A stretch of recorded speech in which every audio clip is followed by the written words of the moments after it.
할렐루야. 함께하는 교회 교우 여러분 반갑습니다. 오늘도 우리 수요 예배를 영상으로 함께 드리겠습니다.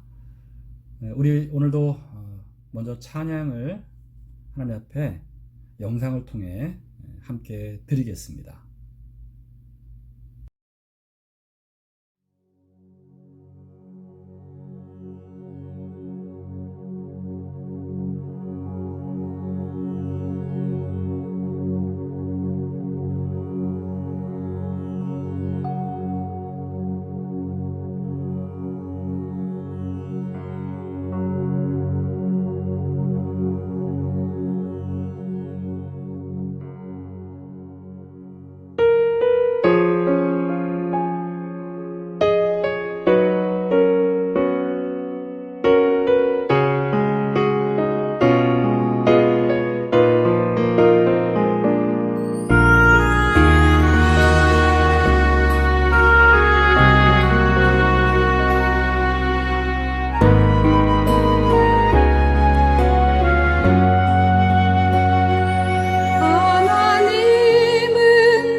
아멘.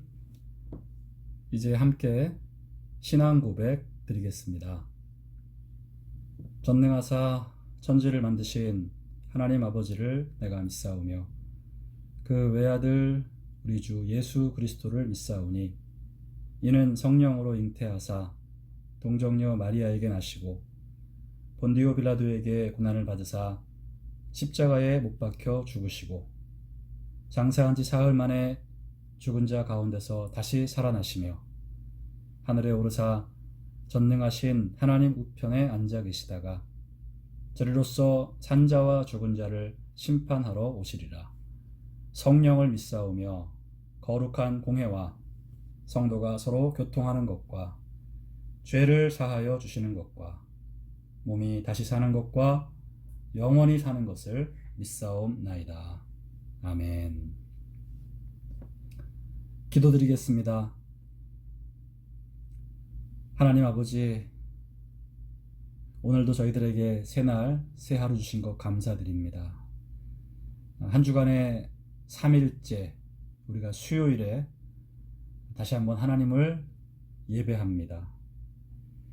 각자의 가정에서 저희들 비록 모이지 못하고 흩어져 있지만 하나님을 향한 사랑과 감사와 또 경외의 마음 가지고 오늘 이 예배 올려드립니다. 영상 앞에서 귀를 기울이고 또 하나님을 바라보는 우리 모든 주의 백성들에게 하나님 은혜 내려 주시옵소서. 각 가정에 하나님의 특별하신 은혜가 넘쳐나고 건강과 화목이 넘치게 해주시며 하나님 각 가정마다 어려운 형편 속에 있습니다. 재정적으로 어려움 당하지 아니하도록 하나님 공급의 손길을 허락해 주시고 우리 교우들 어려운 중에도 가족 간에 서로 사랑하고 화목하고 또 교우들과 이웃들을 돌아볼 수 있게 하여 주옵소서. 오늘 하나님 우리가 말씀을 나눌 때 전하는 자나 듣는 자가 함께 깨닫고 함께 회개하고 결단하고 변화받는 시간 되게 하여 주시옵소서. 성령께서 우리와 함께 하시며 이 영상 예배 가운데에서도 역사하셔서 우리에게 은혜를 주실 것을 믿습니다. 감사드리며 예수님의 이름으로 기도하옵나이다. 아멘. 네, 오늘 말씀은 사사기 13장이 되겠습니다. 저희들이 수요 예배를 통해서 사사기를 계속 공부하고 있습니다. 오늘은 13장 전체를 우리가 한번 또 공부해 보겠습니다.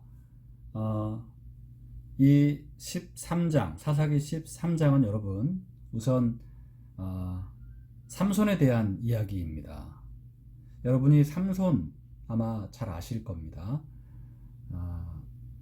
이 삼손의 이야기가 사사기 13장부터 앞으로 16장까지 4장에 걸쳐 나오거든요. 사사들이 여럿이 있는데 그들 중에서 가장 많은 분량을 차지하는 사람이 삼손입니다. 이 사람은 여러분이 아마 세상적인 영화로도 이 사람의 이야기가 만들어졌기 때문에 아마 어느 정도 알고 계시리라 생각합니다. 매우 힘이 셌던 사람, 그리고 또 들릴라라고 하는 한 여인을 사랑하고 그 여인에게 속아서 또 머리카락을 잘리고 적들에게 잡히고 그러다가 최후에는 그 적들이 다 모여있는 한 신전에서 다시 한번 그 하나님께 회개하고 힘을 얻어서 그 신전을 무너뜨리는, 그리고 함께 죽는 굉장히 드라마틱한 인생을 산 인물이 바로 삼손입니다. 그래서 이 삼손의 이야기를 앞으로 우리가 이제 공부를 하겠는데요. 오늘 이 13장 전체 내용을 저와 함께 읽으시면서 우선 어떤 내용인지 함께 파악해 보도록 하겠습니다. 우선 1절 말씀 같이 읽겠습니다. 이스라엘 자손이 다시 여호와의 목전에 악을 행하였으므로 여호와께서 그들을 40년 동안 블레셋 사람의 손에 넘겨주시니라. 네, 여러분, 이 1절 말씀은 지금 사사기에서 계속 반복되고 있는 말씀이죠. 사사들이 세워져서 하나님의 뜻대로 이스라엘을 잘 다스릴 때에는 이스라엘이 하나님을 잘 섬겼는데, 사사가 죽거나 또 사사가 타락을 하면 다시 이스라엘 사람들이 하나님을 떠나고 하나님 앞에서 악을 행했다라는 이런 이야기가 지금 반복되고 있습니다. 그러면 또 하나님이 적들을 통해서 이스라엘을 징계하시게 되고요. 그 고통 중에 이스라엘이 다시 하나님 앞에 회개하고 부르짖으면 하나님이 또 다른 구원자 사사를 보내셔서 이스라엘을 구원하시는 이런 반복적인 사이클이 계속되고 있음을 여러분들이 사사기를 지금 공부하고 계시기 때문에 아마 이제는 아시리라 싶습니다. 이런 그 반복 속에서 이제 삼손이라는 또 다른 사사가 이제 출생하게 되는 그런 이야기가 시작됩니다. 2절 말씀 보겠습니다. 소라 땅에 단지파의 가족 중에 마노아라 이름하는 자가 있더라. 그의 아내가 임신하지 못하므로 출산하지 못하더니. 자, 여기 삼손의 아버지가 나옵니다. 바로 마노아라는 사람인데요. 단지파 사람입니다. 그리고 그의 아내가 임신하지 못하므로 출산하지 못했다. 이 부부가 아이를 갖지 못하는 그런 어려움에 처해 있었다는 거죠. 과거 이 시대만 해도 부부에게 아이가 없다는 것은 일종의 저주라고 여겨졌고, 또 출산하지 못하는 아내는 굉장히 무시받고 또 정죄받는 그런 어려운 상황이었습니다. 그래서 이 부부에게는 아이가 없는 것으로 말미암아 아마 많은 어려움들이 있었을 거예요. 자, 이런 마노아와 그의 아내에 대한 배경이 설명되고 있고요. 이제 여러분 3절부터 5절까지를 또 한번 보겠습니다. 여호와의 사자가 그 여인에게 나타나서 그에게 이르시되, 보라, 내가 본래 임신하지 못함으로 출산하지 못하였으나 이제 임신하여 아들을 낳으리니 그러므로 너는 삼가 포도주와 독주를 마시지 말며 어떤 부정한 것도 먹지 말지니라. 보라, 내가 임신하여 아들을 낳으리니 그의 머리 위에 삭도를 대지 말라. 이 아이는 태에서 나옴으로부터 하나님께 바쳐진 나실인이 됨이라. 그가 블레셋 사람의 손에서 이스라엘을 구원하기 시작하리라 하시니. 네, 자, 여호와의 사자가 이 삼손의 어머니에게 나타나셔서 하시는 말씀이죠. 네가 임신을 못하지만 이제 하나님의 은혜로 임신을 하게 될 것이고 아들을 낳을 것인데 그 아들이 특별한 사람이다. 그래서 너는 앞으로 포도주와 독주를 마시지 말고 어떤 부정한 것도 먹지 말아야 한다. 그리고 아들을 낳은 다음에는 그의 머리에 삭도, 칼을 대지 말아라. 머리카락을 자르지 말라는 것이고요. 이 아이는 태어나면서부터 하나님께 바쳐진 나실인이 될 것이다. 그리고 그가 블레셋 사람의 손에서 이스라엘을 구원하기 시작할 것이다. 이런 놀라운 말씀을 받게 됩니다. 자, 이제 6절부터 7절까지 이제 그 여인이 이 놀라운 이야기를 남편에게 가서 전하는 내용이 나옵니다. 6절, 7절 보겠습니다. 이에 그 여인이 가서 그의 남편에게 말하여 이르되, 하나님의 사람이 내게 오셨는데 그의 모습이 하나님의 사자의 용모 같아서 심히 두려움으로 어디서부터 왔는지를 내가 묻지 못하였고 그도 자기 이름을 내게 이르지 아니하였으며 그가 내게 이르기를, 보라, 내가 임신하여 아들을 낳으리니 이제 포도주와 독주를 마시지 말며 어떤 부정한 것도 먹지 말라. 이 아이는 태에서부터 그가 죽는 날까지 하나님께 바쳐진 나실인이 됨이라 하더이다 하니라.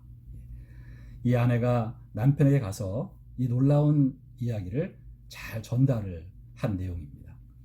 이제 이 이야기를 들은 마노아가 하나님께 기도를 합니다. 8절 말씀 보십시오.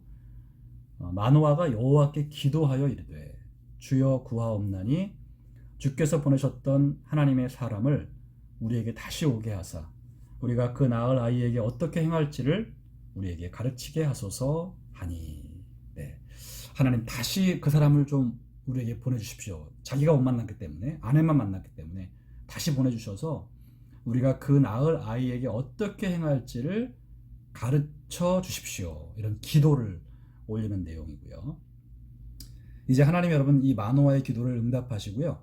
다시 나타나셔서 이 부부에게 한 번 더 이야기하시는 내용이 9절부터 나옵니다. 자, 9절부터 다시 보겠습니다. 하나님이 마노아의 목소리를 들으시니라. 여인이 밭에 앉았을 때에 하나님의 사자가 다시 그에게 임하였으나 그의 남편 마노아는 함께 있지 아니한지라. 여인이 급히 달려가서 그의 남편에게 알리어 이르되 보소서 전일에 내게 오셨던 그 사람이 내게 나타났나이다 하매 마노아가 일어나 아내를 따라가서 그 사람에게 이르러 그에게 묻되 당신이 이 여인에게 말씀하신 그 사람이니까 하니 이르되 내가 그로다 하니라. 마노아가 이르되 이제 당신의 말씀대로 되기를 원하나이다. 이 아이를 어떻게 기르며 우리가 그에게 어떻게 행하리이까. 여호와의 사자가 마노아에게 이르되 내가 여인에게 말한 것들을 그가 다 삼가서 포도나무의 소산을 먹지 말며 포도주와 독주를 마시지 말며 어떤 부정한 것도 먹지 말고 내가 그에게 명령한 것은 다 지킬 것이니라 하니라. 네, 이렇게 하나님의 사자가 다시 나타나서 마노아와 그 아내에게 태어날 아이에 대해서 다시 한번 설명을 해주시죠.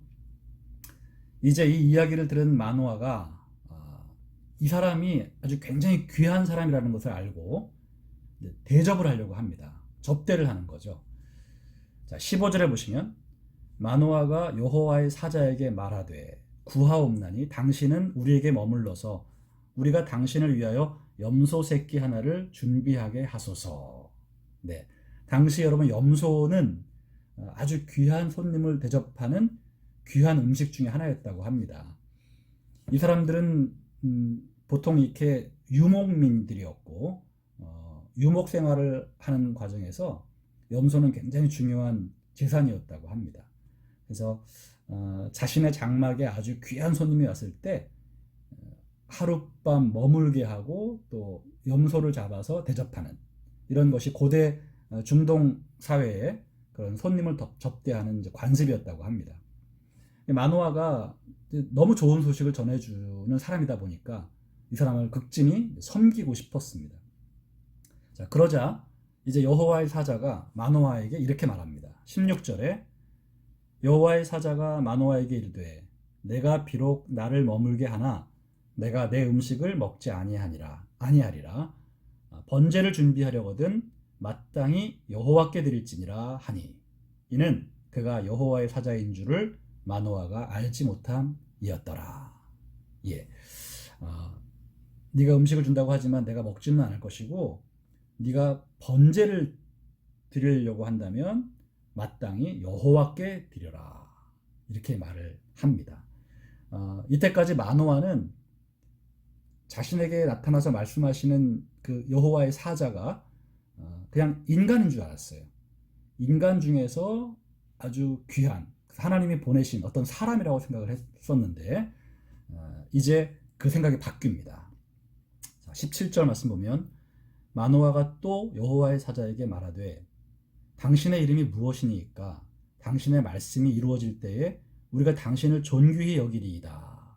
네, 이제 이 사람 말대로 만약에 아들을 정말 낳으면 이 사람 좀 대단한 사람이니까 이 사람의 이름 정도는 우리가 꼭 기억을 하고 또 기념을 하고 싶다는 거죠.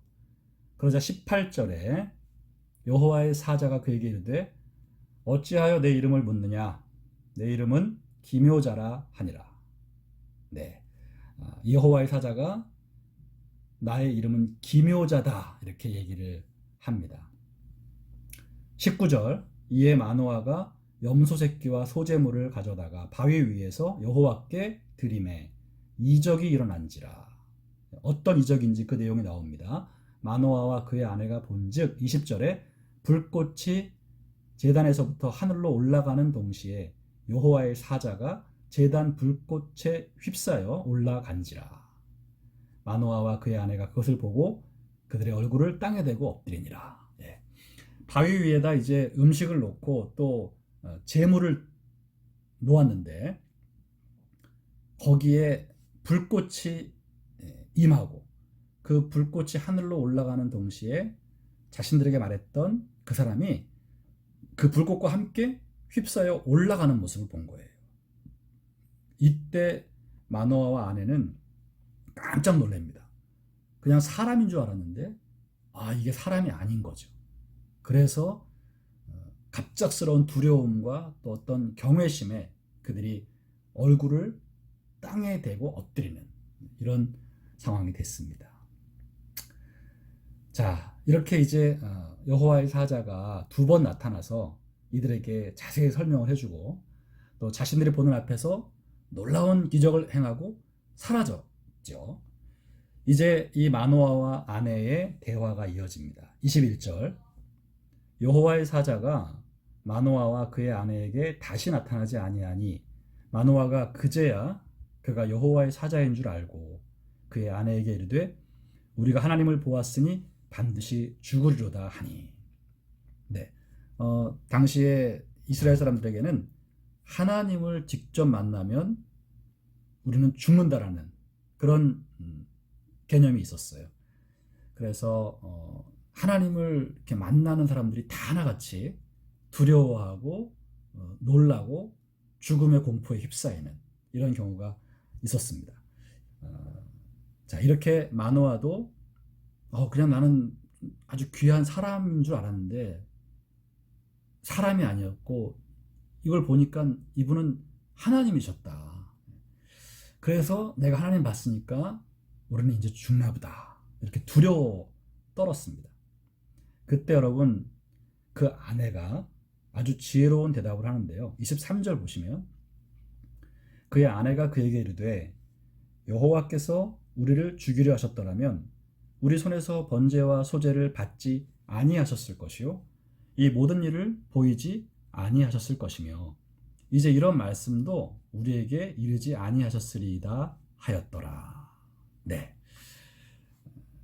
그리고 이제 24절과 25절은 그 말씀대로 아이를 낳았고 이름을 삼손이라 했고 하나님이 그에게 복을 주셨고 그가 성장했다는 내용입니다. 24절 25절 그 여인이 아들을 낳음에 그의 이름을 삼손이라 하니라. 그 아이가 자라매 여호와께서 그에게 복을 주시더니 소라와 에스다올 사이 마하네단에서 여호와의 영이 그를 움직이기 시작하셨더라. 네, 이렇게 13장 전체의 내용을 제가 간단하게 요약하면서 여러분과 함께 읽어드렸습니다. 이제 여러분 이 본문 가운데서 저희들이 조금 더 깊이 생각하면서 결단하고 또 은혜 받을 내용 몇 가지만 나눠보도록 하겠습니다. 우선 여러분 오늘 나실인에 대해서 한번 생각해보는 시간을 가지겠습니다. 우리가 방금 읽은 대로 여러분 이 여호와의 사자가 삼손의 어머니에게 말하기를 네가 임신하고 낳을 아들은 이제 나신이 될 것이다 이렇게 말을 합니다. 5절 보시면은 거기에 이 아이는 태에서 나옴으로부터 하나님께 바쳐진 나실인이 됨이라 이렇게 얘기를 했죠. 자, 여러분 나실인이 뭔지 좀 아실 필요가 있는데요. 이 나실이라고 하는 말, 이 말은 히브리어로 나지르라는 말인데 이거를 한국말로 바꾼 거예요. 그러니까 나지르를 한국말로 나실이라고 바꾼 것이고 그 단어의 뜻은요. 거룩하게 하다, 구별하다, 바치다 이런 의미가 있습니다. 그래서 나실인, 이 인은 이제 사람 인자고요. 그래서 나실인이라고 하면 이것은 거룩하게 구별되어 하나님께 바쳐진 자, 하나님께 드려진 자 이런 뜻이 되겠습니다. 레위기와 민수기에 나실인에 대한 규례가 나옵니다. 이 나실인은 술을 마시지 마라 하고 시체 등 부정한 것을 멀리해야 했고 또 머리를 자르지 말아야 했습니다. 그래서 일정 기간 나시린으로 헌신하기도 했고요. 나면서부터 평생 나시린으로 드려지기도 했고요. 여러분 성경에 사무엘과 또 침례 요한 그리고 사도 바울 같은 사람들이 대표적인 평생의 나시린이 되겠습니다. 자, 이렇게 여러분 나시린은요, 구약 이스라엘 사회에서 누군가가 내가 하나님께 좀 더 거룩하게 나를 바치고 싶다라고 할 때 스스로 나시린이 될 수가 있었고요. 일정 기간 동안 정해서 내가 이 기간 동안은 나시린이 되어서 하나님께 철저히 구별되어 드리겠습니다. 이럴 수 있었고요. 혹은 이제 하나님이 직접 누군가를 나시린으로 지정하시기도 하셨고, 또 부모가 어떤 하나님의 은혜에 감사해서 자식을 나시린으로 이렇게 바치는 경우도 있었습니다. 아무튼 이 나시린에 대한 규례는 하나님이 이스라엘 사람들에게 주신 규례 중에 하나입니다. 자, 오늘 이 삼손도 여러분 이렇게 나시린으로 하나님이 부르셨다는 거죠. 자, 그러면 이 구약의 나시린이 오늘 우리와 무슨 상관이 있을까요? 자, 여러분, 오늘날의 나시린은요, 바로 저와 여러분, 우리 모든 크리스찬들입니다. 여러분, 크리스찬들은 태초부터 구원받기로 예정되어 있던 사람들이고 구원받기 위해 태어난 사람들이에요.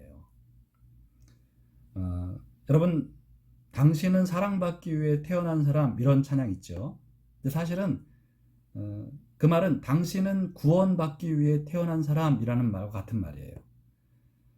자, 우리 그리스도인 여러분, 하나님이 예정하셔서 구원받기로 작정하고 그리고 이 땅에 태어나게 하신 존재고요. 그리고 예수를 믿게 해서 하나님 앞에 거룩한 자로 세워진 자들이에요. 바로 구약의 나시린들처럼 거룩하게 구별되어 하나님께 바쳐진 자, 그게 바로 오늘날 우리 그리스도인이라는 거예요. 여러분, 그래서 오늘 우리 크리스찬들은 바로 구약의 나시린들이고 그 나시린으로서의 삶을 살아야 한다는 거죠. 나중에 배우겠습니다, 여러분. 삼손이 이 나시린의 삶을 잘 살았는데 나중에 타락을 하게 됩니다. 그래서 아주 큰 낭패를 당하게 되는데 우리가 그 이야기는 차차 배우도록 하고요. 여러분, 우리도 오늘날 영적인 나시린으로 하나님이 부르셨는데요. 우리도 조심을 해야 합니다. 나시린의 삶을 제대로 살아야 하는 것이죠. 구약의 나시린이 오늘 삼손처럼 우선 술을 비롯해서 부정한 음식을 먹지 말아야 했고요. 그리고 머리카락을 자르지 말아야 했고, 또 하나님의 명령을 다 지켜 행해야 했었습니다. 이처럼 우리도 술 취하지 말아야 하고요. 부정한 것, 즉 모든 죄를 멀리해야 됩니다. 그리고 하나님의 명령을 다 지키는 데 힘써야 하는 것이죠. 여러분, 우리 크리스찬들이 세상 사람들이 즐기는 대로 그들이 살아가는 방식대로 따라가서는 안 됩니다. 그것은 나시린의 삶이 아니라는 거예요. 오늘 하나님이 우리 모든 크리스찬들을 하나님께 거룩하게 구별되어 바쳐진 자로 나시린으로 우리를 삼으셨다는 것을 꼭 기억하시기를 바랍니다.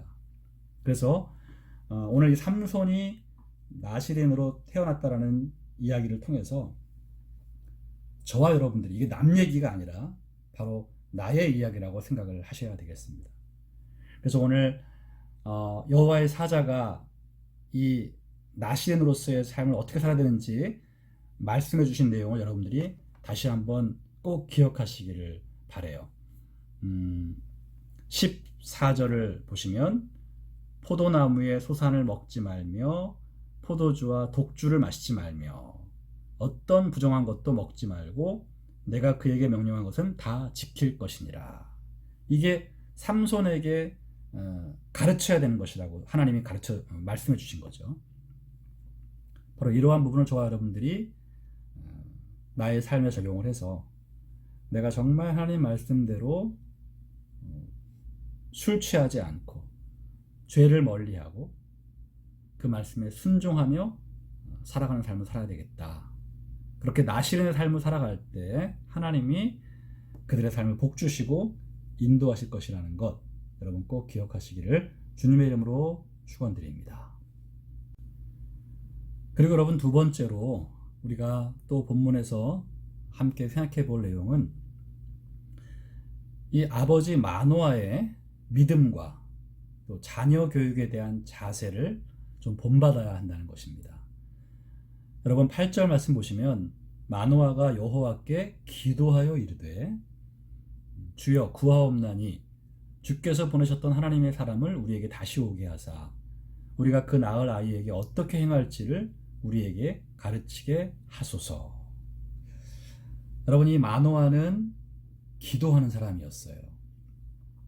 당시 이스라엘 사회는 여호와를 떠나서 악을 행하던 시대였다고 했는데 이러한 시대 때 하나님께 기도했다는 것은 그가 매우 경건한 자였음을 우리가 짐작할 수가 있는 겁니다. 기도하는 남편이요, 기도하는 아버지였어요. 또 여러분, 이 사람이 뭐라고 말합니까? 우리가 아이에게 어떻게 행할지를 우리에게 가르치게 하소서. 아이에게 어떻게 행할지를 내가 알아서 하는 게 아니라 하나님이 가르쳐 주십시오. 이렇게 여러분 기도한 사람이었던 것이죠. 그리고 또 이 사람이 이제 실제 여호와의 사자가 나타났을 때 한 번 더 같은 말을 합니다. 12절을 보시면 마노아가 이르되 이제 당신의 말씀대로 되기를 원하나이다. 이 아이를 어떻게 기르며 우리가 그에게 어떻게 행하리이까. 자 여러분, 이 아이를 어떻게 기르며 우리가 그에게 어떻게 행하리이까 라는 고백, 그리고 이 기도, 이것을 오늘 저와 여러분 모든 크리스찬 부모들이 본받기를 바랍니다.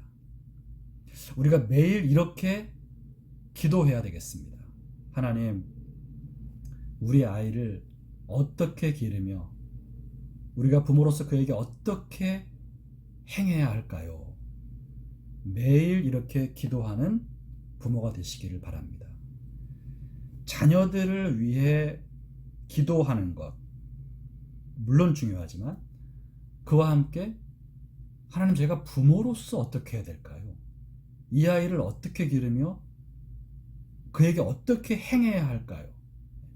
믿음의 부모로서 해야 할 바를 하나님께 여쭤보고 그렇게 행하겠다는 것, 이 고백이 우리에게 필요하다는 것입니다.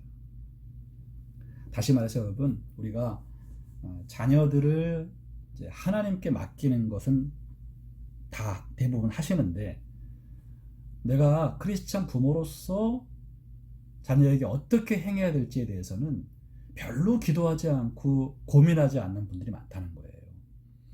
그냥 애들이 잘 되기만 해달라고 우리가 비나이다는 할 수 있는데 여러분, 그것은 어떻게 보면 굉장히 좀 무속적인 행위입니다. 다른 사람들도 자식들을 위해서는 뭐 무당한테 가서 많은 돈을 들여 굿도 하고요, 새벽마다 뭐 절에 가서 기도도 할 수 있습니다. 근데 우리 크리스찬들은 그들과 똑같이 자녀들을 위해 기도하지만 한 가지 더 있습니다. 제가 어떤 부모가 되어야 될까요, 하나님? 제가 이 아이를 어떻게 길러야 하고 그에게 어떻게 행해야 될까요? 그 지혜와 그 방법을 제게 알려주십시오. 그래서 제가 이 아이에게 합당한 유익한 크리스찬 부모의 삶을 살겠습니다. 이런 고백이 반드시 필요하다는 거죠. 오늘 이 마노아는 그런 자세를 가지고 하나님께 구하고 있는 거예요. 자 여러분, 우리가 세상 사람들처럼 자식을 키우지 말고 기도로 키워야 하겠고요. 또 하나님이 키워주실 것을 믿고 맡겨야 되겠고요. 그리고 내가 어떤 부모가 돼야 될지, 나는 크리스찬 부모로서 어떻게 이 아이에게 행해야 될지를 늘 고민하고 기도하고 하나님의 지혜를 구하는 저와 여러분 되시기를 주님의 이름으로 축원드립니다.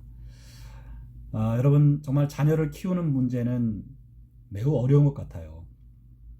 하지만 우리가 하나님께 이 아이의 인생을 맡기면서 내가 해야 될 것이 무엇인지를 하나님께 또한 기도하는 그런 부모가 된다면 우리는 아마도 하나님 앞에 나중에 혼나지 않는, 그래도 나름 잘했다, 네가 최선을 다했고 믿음으로 키웠다라는 그런 칭찬을 우리가 들어야 되지 않을까 싶습니다.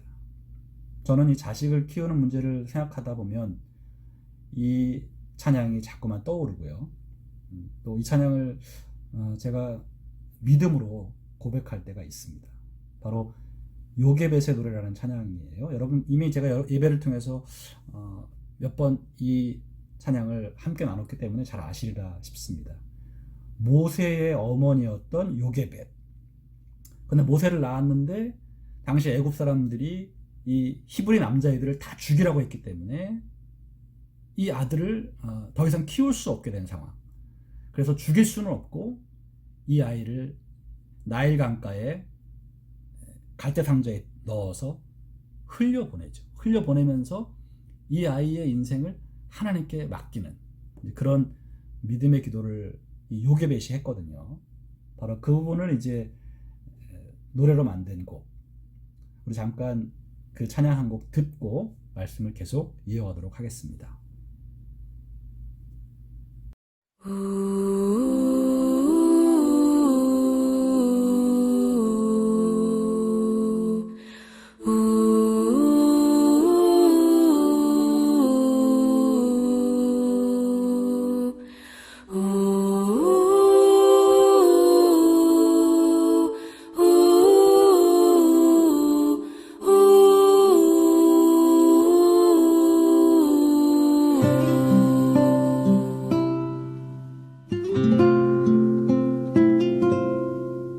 작은 갈대 상자 물이 새지 않도록 역청과 나무진을 칠하네.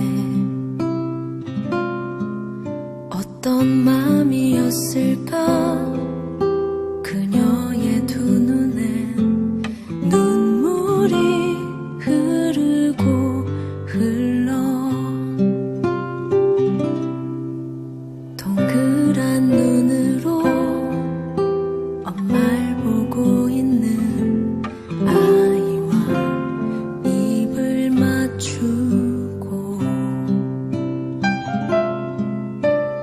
상자를 덮고 가까이에 띄우며 간절히 기도했겠지.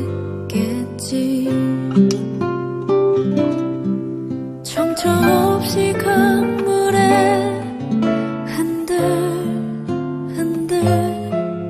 흘러내려가는 그 상자를 보며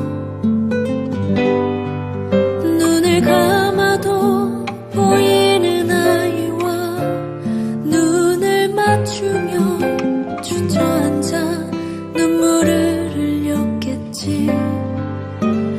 너의 삶의 창조인 너의 참 부모이신 하나님 그 손에 너의 삶을 맡긴다. 너의 삶의 창조인 너를 이끄시는 주 하나님 그 손에 너의 삶을 드린다.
참주인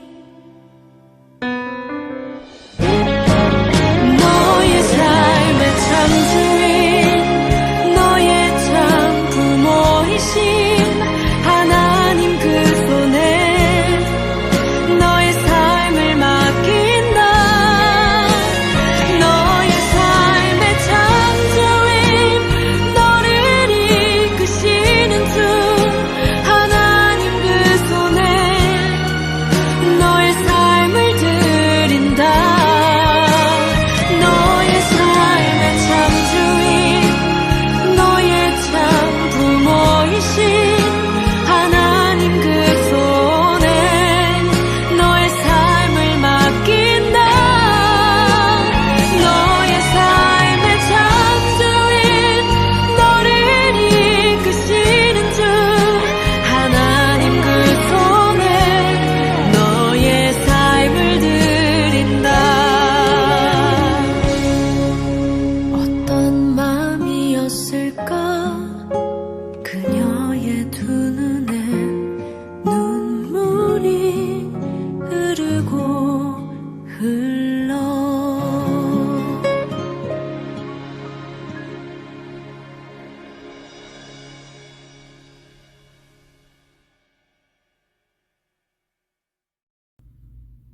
네, 이제 마지막으로 여러분 우리가 한 가지만 더 말씀을 나누겠는데요. 오늘 이 본문에서 우리가 또 하나 주목해야 될 부분은 바로 이 삼손의 어머니 아내의 지혜로움이에요. 여러분 이 하나님의 사자가 아내에게 먼저 나타나셨죠. 그래서 아내에게 말을 했고요. 그런데 이 아내가 이 사실을 남편에게 아주 잘 전달을 합니다. 남편에게 이 귀한 소식을 알리고 남편과 상의하고 또 두 번째 여호와의 사자가 나타났을 때 즉시 남편을 불러오는 이런 여러 가지 지혜로운 행동을 이 여인이 했습니다. 그리고 여러분 이 여인은 또 남편이 우리가 하나님 만났으니까 이거 우리 다 죽을 거야라는 그런 공포심에 빠져 있을 때 아주 지혜로운 말로 남편을 위로합니다. 그게 바로 23절인데요. 그의 아내가 그에게 이르되 여호와께서 우리를 죽이려 하셨더라면 우리 손에서 번제와 소제를 받지 아니하셨을 것이요 이 모든 일을 보이지 아니하셨을 것이며 이제 이런 말씀도 우리에게 이르지 아니하셨으리이다 하였더라. 여러분 남편은 지금 하나님 만났다고 하나님 보면 다 죽는다고 얘기하고 있는데 이 여인은 그렇지 않을 거라는 거죠. 왜냐하면 하나님 우리를 죽이신다면 우리를 통해서 아들을 낳겠다는 이 하나님의 말씀이 무효가 되는 거 아니냐. 우리에게 아들을 주시겠다고 하신 하나님의 약속을 받았는데 우리가 죽는다면 이건 말이 안 되지 않냐. 그래서 우리는 절대 죽지 않을 것이라는 아주 합리적이고 또 믿음에 입각한 그런 생각으로 남편을 이제 위로하게 됩니다. 자, 여러분 우리가요 특별히 우리 크리스찬 남편들이 좀 꼭 기억해야 할 사실이 뭐냐면 이 남편들이 아내들의 말을 좀 무시하는 경향이 있어요. 보통 이제 남편들이 나이가 좀 더 많고 아내들이 나이가 어리잖아요. 보통은. 그러다 보니까 좀 아내들의 말을 남편들이 기본적으로 좀 무시하는 경향이 있습니다. 자기 생각이 다 있고 내 말이 맞고 아내들의 말은 그냥 잔소리만 같고 좀 귀담아 들을 필요가 없다라는 생각. 많은 남편들이 이런 생각을 하고 살아가는 것 같아요. 근데 여러분 우리 크리스찬 남편들은 그러지 말아야 합니다. 하나님이 우리에게 아내를 주신 것은 우리의 부족함을 돕고 채우라고 주신 거거든요. 돕는 배필이 아내이잖아요. 여러분이 돕는다라는 말은요, 어떻게 보면 도움을 받는 사람보다 더 지혜로워야 되거든요. 그래서 하나님이 우리에게 남편들에게 아내를 돕는 배필로 주셨다고 할 때 그건 아내가 굉장히 지혜롭고 또 어떤 면에서는 굉장히 능력이 있다는 것을 전제합니다. 그래서 여러분, 지혜로운 남편들은요, 아내를 무시하지 않습니다. 특히 기도하는 아내들의 말을 무시하면 안 됩니다. 그래서 오늘 이 본문에 나와 있는 삼손의 어머니처럼 아내들이 순간순간 더 지혜로운 판단과 또 생각을 할 수 있기 때문에 남편들은 아내와 늘 대화하고 기도하는 아내의 어떤 견해를 존중할 줄 알아야 된다는 것이죠. 역시 아내들도 여러분, 오늘 이 삼손의 어머니처럼 남편을 무시하지 말고 남편과 늘 상의하고 대화하는, 그리고 남편을 아주 지혜롭게 잘 세워주는 그런 아내들이 되시기를 바랍니다. 우리 크리스찬 부부는 여러분, 서로를 존중하고 대화하고 같이 기도하고 또 자녀 양육에 함께 헌신해야 합니다. 이렇게 믿음의 부부는 가정을 잘 지키고 자녀들에게 또 본을 보여야 하는 것이죠. 저는 오늘 본문에서 아직 삼손의 이야기는 이제 시작 안 됐잖아요. 삼손은 아직 태어나지 않았기 때문에 이 삼손의 부모가 아주 믿음의 부모였고 또 서로를 아끼고 존중하고 그리고 아주 지혜로운 그런 부부였다는 생각을 합니다. 오늘 이 말씀을 함께 듣는 우리 성도 여러분께서 다시 한번 믿음의 남편과 믿음의 아내로서 내가 나의 배우자에게 어떻게 대해야 하고 또 자녀들을 어떻게 길러야 되는지에 대한 그런 좀 통찰력을 얻는 시간이 되시기를 바랍니다. 이제로 말씀을 정리하겠습니다. 오늘 사사기 13장을 통해서 삼손의 출생에 대한 이야기를 우리가 읽었는데 우리는 다시 한번 나실인의 삶이 어떠한 것인지를 깨닫고 우리 그리스도인들이 이 시대에 나실인으로 하나님 앞에 나의 삶을 드리고 죄와 싸우며 거룩한 하나님의 백성답게 살아야 한다는 것을 꼭 기억하시기를 바랍니다. 여러분, 술 취하지 마시고요. 모든 죄를 멀리 하시고요. 그리고 하나님의 명령을 지키는데 힘쓰며 삽시다. 세상 사람들이 즐기는 것, 세상 사람들이 추구하는 것을 따라가지 않는 저와 여러분 되시기를 바라고요. 오늘 믿음으로 또 기도로 아버지의 역할을 감당했던 마노아와 또 지혜롭게 남편을 돕고 남편을 지켜주었던 이런 그 아내의 모습을 통해서 우리가 정말 부부간에 또 자녀를 키우는 데 있어서 하나님의 지혜와 방법대로 온전히 행해야 함을 다시 한번 결단할 수 있기를 주님의 이름으로 축원드립니다. 기도하겠습니다. 하나님, 오늘 저희들이 삼손의 이야기를 시작하면서 그 부모님들의 믿음과 또 지혜와 또 그들이 자녀를 키우고자 하는 아름다운 자세를 배웠습니다. 하나님, 오늘 말씀대로 우리 모든 성도님들 그렇게 믿음의 남편, 믿음의 아내로 서게 하시고 기도로 아이를 키우게 하시고 또 부부간에 서로를 존중하며 서로의 말에 귀를 기울이고 서로 사랑하고 협력하면서 믿음의 가정을 잘 세워나가게 하여 주시옵소서. 하나님, 남아있는 한 주간도 매일매일 우리와 함께 하시며 우리를 지켜주시고 다시 한번 구합니다. 이 코로나 바이러스의 위험으로부터 주의 백성들의 삶을 지켜주시고 보호하여 주시옵소서. 안전하고 건강하도록 하나님이 보호하여 주시옵소서. 우리 주 예수님의 이름으로 축복하며 기도하옵나이다. 아멘. 네, 여러분, 이상으로 오늘 말씀 모두 마치겠습니다. 한 주간도 승리하시고 금요일 저녁 또다시 우리 영상으로 만나 뵙도록 하겠습니다.